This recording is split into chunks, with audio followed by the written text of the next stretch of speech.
So start the case. Good morning, respected director ma'am. Good morning, respected faculties. Good morning, respected seniors, my dear colleagues and beloved juniors. Today I am going to present a student CPC from the Department of Medicine. My name is Dr. Ujjawal Srivastawa. I am junior resident in Department of Medicine. With me is Dr. Aditya Sudan, who is senior resident, and the treating faculty for the case is Dr. V.S. Paisal, who is additional professor in Department of Medicine. Our case was a 36-year-old male who came from Bijnor, Uttar Pradesh and was admitted in Department of Medicine on 4th of March.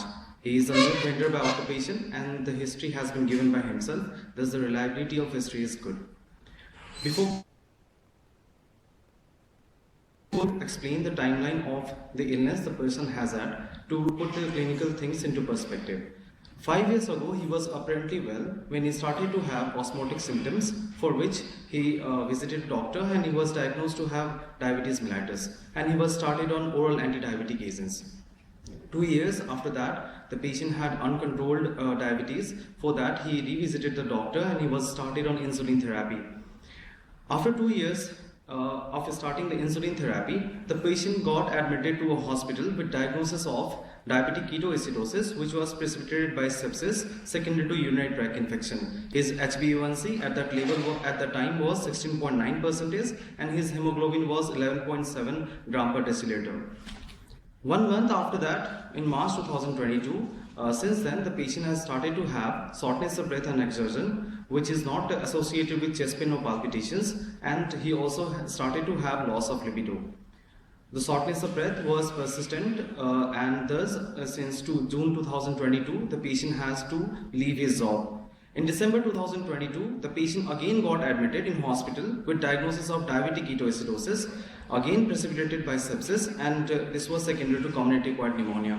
His hemoglobin at the time was 4.5 gram per deciliter. He was transfused with 2 units of PRBC. His post-transfusion hemoglobin was 7.1 gram per deciliter. On review of documents, we could not find any evaluation of anemia there.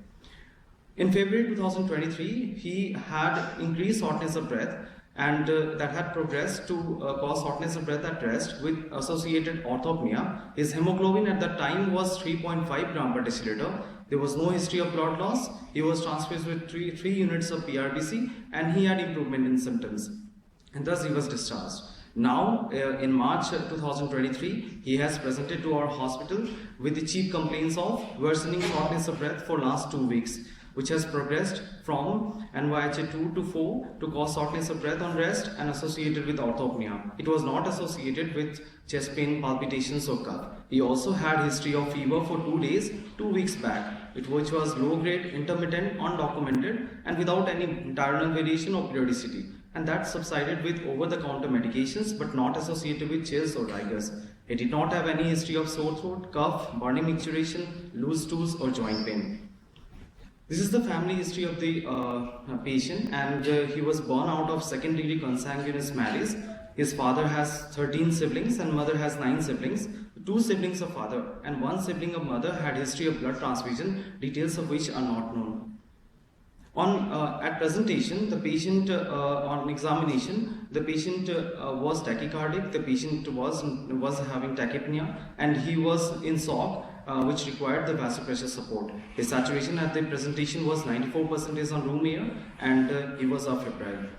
On general physical examination, the patient had severe pallor, and on systemic examination, on chest auscultation, it had bilateral basal fine inspiratory crepitations, and on CVS examination, the patient had elevated GVP with third heart sound heard. On per-abdominal examination, the patient had non-tender hepatomegaly with a span of 14 centimeters.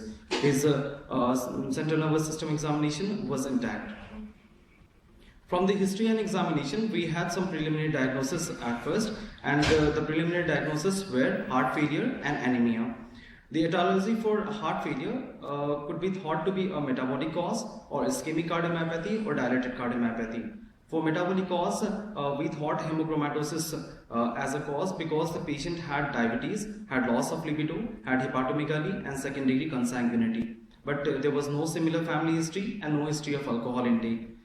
For ischemic cardiomyopathy, as patient had diabetes, it was a point in favor, but because lack of other classical risk factors and relatively younger age, these are the points against it. Dilated cardiomyopathy, because he was a relatively younger age patient and a second degree consanguinity, it could be one possibility, but it is a diagnosis of exclusion. Anemia with hot nutritional deficiency as a cause, as a etiology, because it is the most common cause of anemia, but he had a normal dietary history. Blood loss and bone marrow abnormalities were also put on as etiology because they are relatively severe abnormalities that require early detection, but there was no history of blood loss in the history. This is the investigation table of the patient, and before coming to hospital, the patient, when he got discharged from the last hospital in February, his hemoglobin was 7.3. At presentation, the patient had hemoglobin of 3.2 gram per deciliter, and after transfusing 2 PRBC, it came to be 5.7, and again 2 PRBCs were transfused. Notable findings in investigations are his liver enzymes, transaminases, AST and ALT both were elevated in the range of thousands, which became normal with time in a period of 8 to 9 days. On doing other investigations, we went with anemia workup, and in anemia workup we found that the patient had reticulocyte proliferation index of 0.018, and that indicated hypoproliferative anemia. His main corpuscular volume was 93.8, indicating a normocytic anemia. His iron profile, his ferritin was done, and which surprisingly came out to be 25,549. And iron was elevated 230 microgram per deciliter. His TIBC was 234, below the lower range, and his transferrin saturation was 98%. To rule out nutritional deficiencies, we did vitamin B12 and folic acid, both of which were within the normal limit. And the peripheral smear showed the patient had normocytic normochromic anemia. The stool focal blood to rule out blood loss was done 3 times sequentially, and it came out to be negative. Also, to rule out blood loss, we went with UZI endoscopy, and it was also normal. Other investigations that we did in the patient was procalcitonin, which was negative. The urine routine showed sugar to be present, but there were no ketones or no pulses or RBCs. The blood culture was a sterile. The fasting C-peptide and stimulated C-peptide both came out to be below the normal range, and this shows the decreased pancreatic cell reserve. His HbA1c in our hospital at presentation was 9.5%. LH, FSH and free testosterone all were below the normal range, showing a hypogonadotropic hypogonadism. His TSH was normal, and ECGs showed the low voltage complexes. This is a table to show sequential iron profile in a patient with hemochromatosis. The columns here show the iron profile in a patient with hemochromatosis who is a heterozygote, hemochromatosis who is a homozygote asymptomatic, then hemochromatosis homozygote who is symptomatic, and in alcoholic liver disease. The patient values are put on the column on the right side, and comparing the patient values with the parameters in this table, we see that the patient fits into the range of hemochromatosis who is a homozygote and symptomatic. We went further to do the imaging studies in this patient, and 2D echo revealed that there was a global LV hypokinesia with ejection fraction of 25 to 30%. There was no regional valvular abnormality, and there was a mild pericardial effusion. The ultrasound abdomen showed hepatomegaly 18.4 centimeters with dilated portal vein and IVC. There was a normal spleen. HRCT chest showed mild pericardial effusion and anatomical configuration of structures in mediastinum, and both the hilum appear normal. The MRI abdomen was done, and it showed that the liver and spleen both shows homogeneous low signal intensities on T2 weighted images. There is an increase in signal intensity of liver and spleen in out of phase image. The liver was enlarged to 16.6 centimeters, and iron quantification sequence revealed that he had 5 mg per gram of iron in liver and 10 mg per gram iron in spleen. To continue with further presentation, I would like to call my senior resident.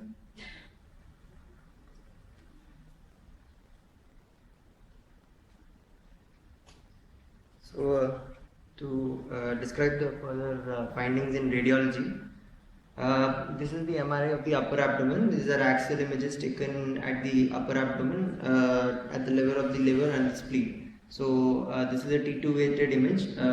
As the biochemical parameters have already demonstrated, there was increased iron overload within the body, and these images show that there is an decreased T2 signal in these images. So iron, being a paramagnetic substance, causes accelerated T2 star decay, and that results in a decreased T2 in the signal on in the organs that are involved. Notably, the splenic parenchyma is also showing a low signal, indicating that both the liver and the spleen have increased iron overload.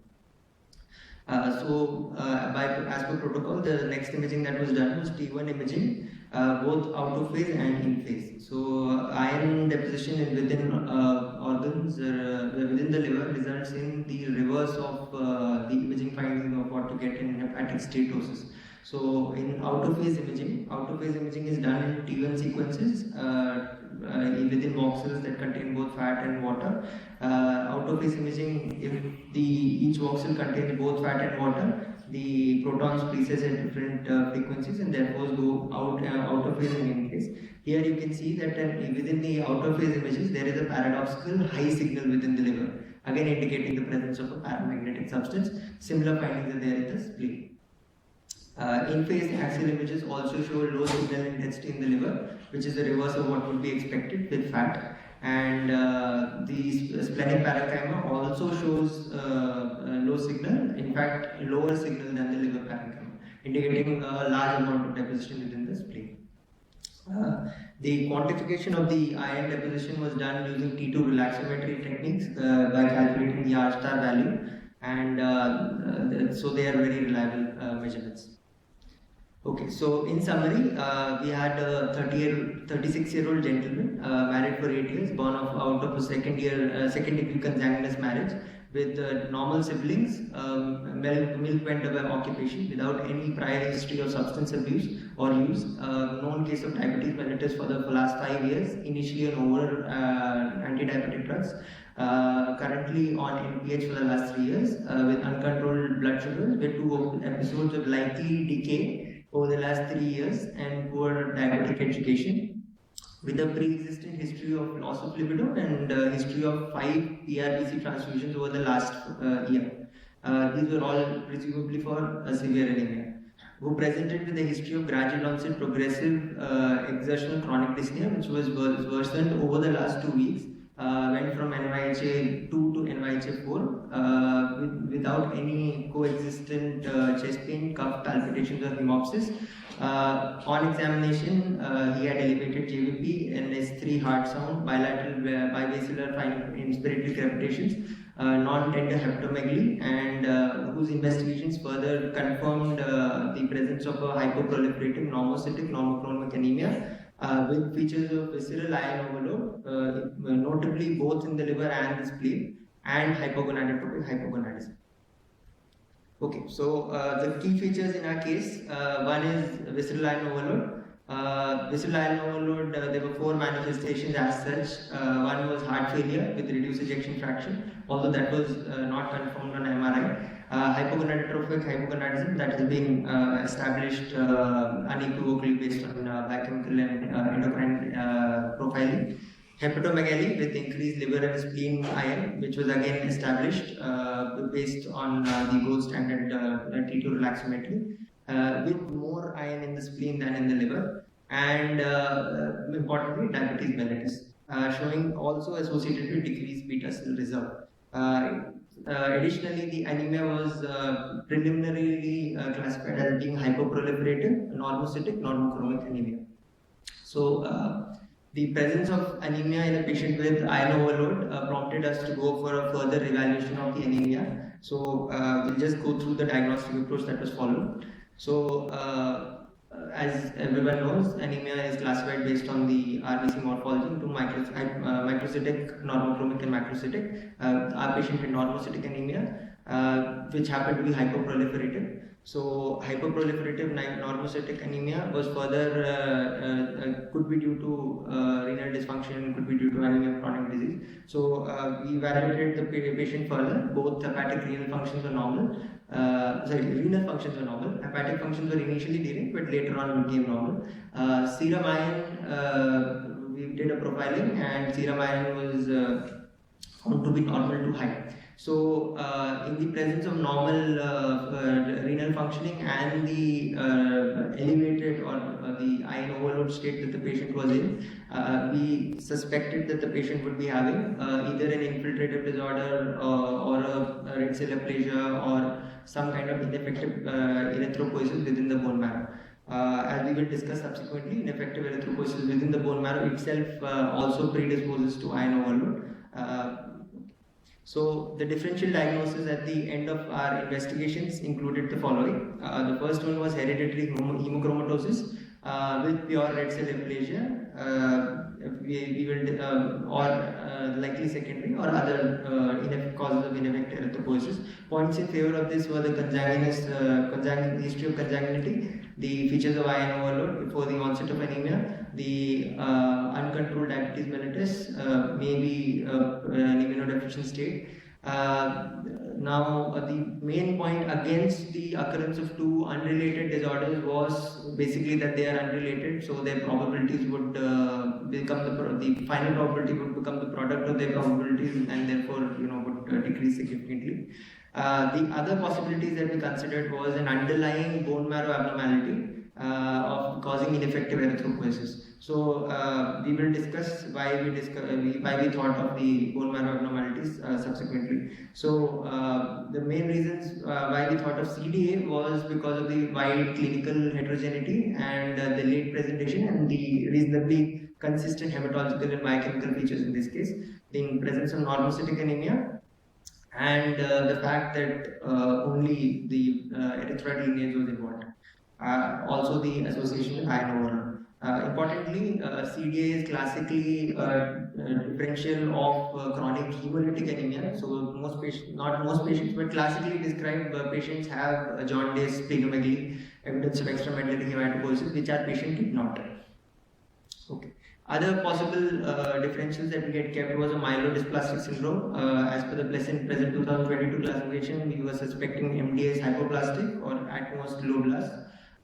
Points in favor of this was the hyperproliferative anemia, the absence of splenomegaly. Points against were the absence of a macrocytosis on any on the assessment of the pathological imaging, and normal morphology of cells in the peripheral smear, as well as the unexplained visceral iron overload. We also considered infiltrative disorders. The only thing that was compatible with that was the type of anemia, but other features were not present. Now, since there was visceral iron overload, we also considered acellular plasminemia and atransferrinemia. Importantly, acellular plasminemia is not only has visceral iron overload, it also has CNS deposition of iron. So patients have usually present initially with CNS manifestations of hypokinetic movement disorders. So that was not there, and we measured the cellular plasmin levels, which came out to be normal.